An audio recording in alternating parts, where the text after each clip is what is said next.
Let's face it, retirees are more active than ever before. And some of them are looking for a challenge in their retirement. They want to start a business, they want to stay busy, and in many cases, they just want to make some extra money. So today we're talking about tips as well as the do's and don'ts of starting a business in retirement. So to help me out with this all so important topic is today's special guest, James Locke, co-owner of Pool Locke Associates, located in Wilmington, Delaware.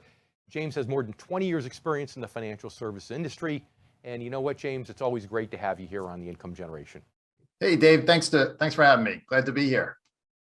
So tell me, I know most of your clients are individuals, but you probably have a decent number of folks that are also self-employed, some of whom probably even started their own businesses after retirement. Absolutely. We have lots and lots of clients that are still working, but it may not be their first job because they came out of a lifelong career, and it doesn't matter what the industry is, but they came out of a lifelong career and now they're doing something, like you said, maybe they just want some extra income. Maybe they're trying to fill the time, but now they're doing something they love. And I'm surprised at how much. It's pretty close to 40% of our clients. Wow, that's a big number. That's certainly bigger than my clientele. So, all right. So a lot of people are doing this. In your experience, do you find that those that are self-employed tend to be better money managers than those are perhaps who are employees of a company, or not really? No, definitely. I definitely find that the people that move from a lifelong career, they've had that financial foundation, right? Because they worked that full career somewhere else and they likely have saved money. And they're more likely to have things like pensions or their retirement accounts generating enough base to allow them to kind of fund this new business that they're getting in. And it doesn't matter what it is. Maybe they're consulting in their previous field. Maybe they're in something new, right? But they usually have that good financial understanding that, hey, I can't just spend willy-nilly. I have to budget and I have to make sure that ends meet. So we find that they're actually pretty good at managing that financial piece of the new business, being an entrepreneur. Well, good, because they have to be, right? As a business owner yourself, if you're not good at managing the finances, things can get away from you really quickly. And you and I both know some people who are financial advisors who delegated the management of the finances of their own business to somebody else, only to find out later that things had gone dramatically awry from how they had hoped. So that's good. And now you probably have people now, I would assume, that are thinking about starting their own business, that are, it's on their mind. Maybe they've talked to you about it. So tell me about that. Yeah. When someone comes in and says, hey, I'm thinking about doing this. I was an artist. I'm going to sell my art. I was a consultant and I'm going to continue to consult in other fields. Usually I sit down with my clients and I say, hey, let's go over some of these pros and cons. What's going to be good about this? What's not? And we often run through when we find people, 55 and older, they have much more maturity. They understand that they're bringing that previous experience with them. They have much more patience, right? They understand that this isn't going to just magically work right out of the gate. They're more practical about their business, what they do. They have that financial foundation. And normally, if somebody comes in saying, I'm thinking about starting a new business, they need to have a strong work ethic and honed interpersonal skills and have an appreciation for how much work it actually is. Yeah. So are these some of the pros and cons, if you will, of that you find when you talk to people and you go through this list of people, the positives as well as the negatives of why they should or shouldn't start a business? Yeah, absolutely. I mean, we have to sit down and go through all these, because if they think they're just going to magically turn this, business into a cash cow, well, then maybe they're not ready to start their own business just yet.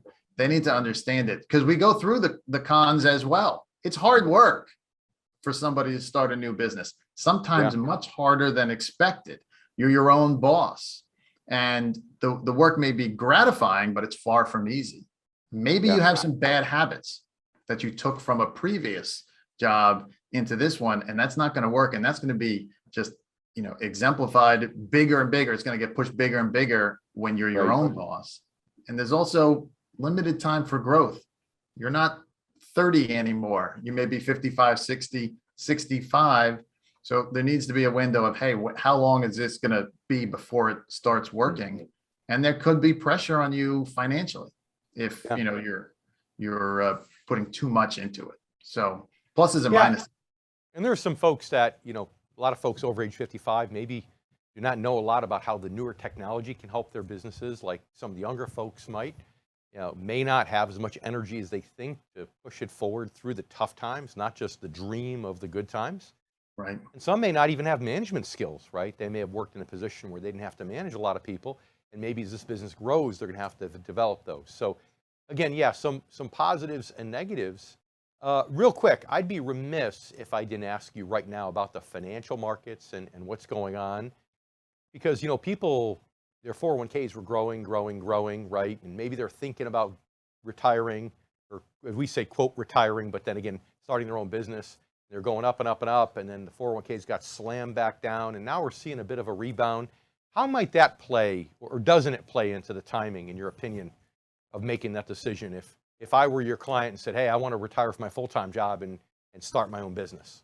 A lot of it's going to depend on how you're positioning yourself into retirement. Are you making the proper shift to move from, hey, I'm saving, to, hey, now I need this money to be a paycheck replacement, right? And if you can make that shift accordingly, well, then it may, the numbers may line up for you to say, hey, I'm generating enough income from my investments to float me in this new business. I'm going to get along, right?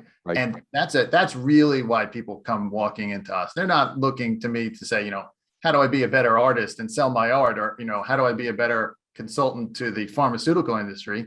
They want to know that they can go into something they're passionate about and know that the finances will be there behind them, and they don't have to cross their fingers and toes and hope the stock market keeps rallying up. Because as we've seen through 2022, it hasn't happened. And boy, has there been volatility, and has that been stressful to people doing this. Yep, very much so, very much so. Final thoughts. What's your top piece of advice for those right now who are considering retiring from their full-time job and starting their own business? The first thing is, there's a wealth of people out there that you can talk to about specifically the financial side of it. Talk with a fiduciary, talk with someone who understands running their own business. Right? As you said, as people who run our own businesses, we've been there, we know a lot of the pitfalls. So talking with someone who can help you make sure that you're going to make ends meet together is your first step to a bigger entrepreneurial world. And use your resources that you have had grown with you all during your career. Don't forget that you have all these contacts. You don't have to do it alone. Make sure you have the finances and work with as many people as you can. Great advice. Great advice. I love it. All right, James, always a wealth of wisdom. I love talking with you. Thanks so much for being here. James Locke on the income generation. Thank you for watching today's video, the do's and don'ts of starting a business in retirement. If you enjoyed it, please click the thumbs up button to give us a like, and make sure that you subscribe to our YouTube channel for new content each and every week.